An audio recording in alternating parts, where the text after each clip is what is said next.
1996, je me suis converti. En 2004, la mission a commencé, la mission Évangile la Voie Sainte. Je n'ai que pour père spirituel le Seigneur Jésus-Christ. Prophète Abegui, est-ce que la conciliation des activités religieuses et professionnelles, c'est facile? Oh oui, vous savez, ce qui me plaît dans ma vie, et je pense que c'est la vie de tous les chrétiens d'ailleurs, je ne suis pas le seul, tout ce qui m'arrive a un témoignage. Je me rappelais quand j'étais à l'université, j'étais en fac de pharmacie, après 2 ans, ça n'allait pas, et je prêchais déjà dans les rues, tout ça, et puis je pensais à ma réussite quand même. Puis je marchais devant le campus, et puis il y a un monsieur qui est sorti derrière moi. Au moment où je passais toute la journée, j'ai réfléchi, qu'est-ce que j'allais devenir?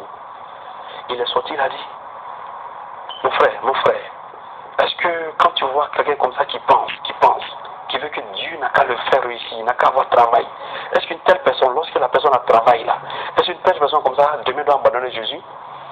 J'ai dit non, c'est pas possible, c'est pas possible. Et la personne a disparu dans la foule, je ne l'ai plus jamais revue.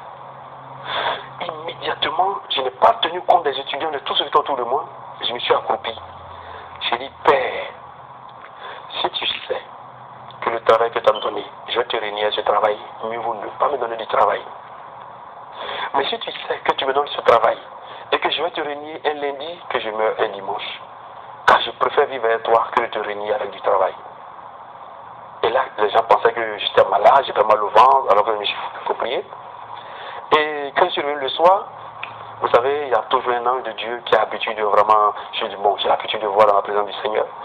Et ce jour-là, je me rappelle, en vision, là je m'ai demandé, demande ce que tu veux. Et ce soir, c'est accordé. Dans la précipitation, j'ai dit, je veux travailler en 99. On était en 98. Et le 3 janvier 99, je me suis rendu compte que j'étais fonctionnaire à l'ENA. Et donc voilà, avec le travail, comme seul je travaille pour Jésus-Christ, tout ce qui m'appartient, tout ce que j'ai, c'est pour Jésus. Moi, je ne sais pas travailler pour moi-même. Je ne vis pas pour moi-même. Alors donc, comme je sais que ce que je gagne, c'est pour l'œuvre de Dieu, toute ma vie, c'est pour l'œuvre de Dieu, le Seigneur réussit à canaliser tout ça, à gérer. Et vous savez que le Saint-Esprit gère le monde. Donc, gérer 2 entités, je pense qu'avec le Seigneur, c'est possible. Je m'en sors très bien avec ma famille, tout ça, et je pense que, une fois que nous trompons le Seigneur, on n'a plus de soucis. Mais quand nous pensons à nous-mêmes, dans l'égocentrisme, et que tout est pour nous, non. C'est là que nous avons des problèmes. Voilà comment je m'en sors. Que le Seigneur vous bénisse. Après que vous soyez converti comme chrétien, quels a été vos liens ou vos contacts avec vos amis de tous les jours? Oh oui, je pense que c'est... Vous avez toujours les mêmes amis ou bien différents amis maintenant? Oh, vous savez, c'est une très belle question. En fait, le Seigneur ne nous sépare pas de manière catégorique. Vous savez, lorsque le Seigneur vous défend de marcher avec une prostituée, le problème n'est pas la prostituée, mais c'est vous. Parce que vous n'êtes pas capable de pouvoir résister. Alors lorsqu'il fait une séparation, c'est pour vous former, vous préparer et vous envoyer sur le même chemin afin que ce soit vous qui convertissez les autres. Aujourd'hui, tous mes amis, la plupart du temps, et surtout mes parents, je suis très content de ce que le Seigneur a fait. Ils sont tous aujourd'hui la plupart chrétiens. Le Seigneur, par moi, a touché plusieurs de mes parents. Et même au travail, vous savez, être chrétien au travail, c'est pas facile. Mais vous savez, avec le Seigneur Jésus-Christ, quand vous donnez un témoignage vivant, vous donnez de ce que vous avez dans le Seigneur, mais ça attire plusieurs personnes. Ce n'est pas une séparation absolue, mais c'est une préparation à vue d'en tirer les autres.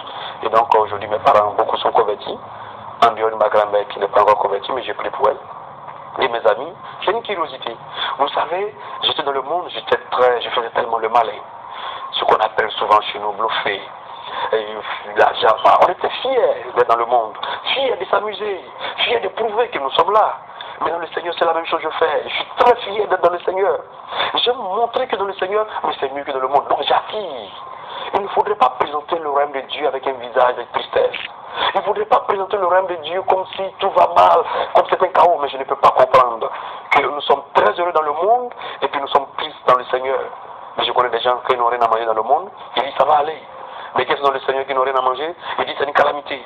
Et pourtant dans le Seigneur, tout est possible pour réussir. Nous n'avons pas l'héritage d'une malédiction. Notre Seigneur est tellement béni. Avec Jésus-Christ, tout est possible. Et c'est ce que je fais.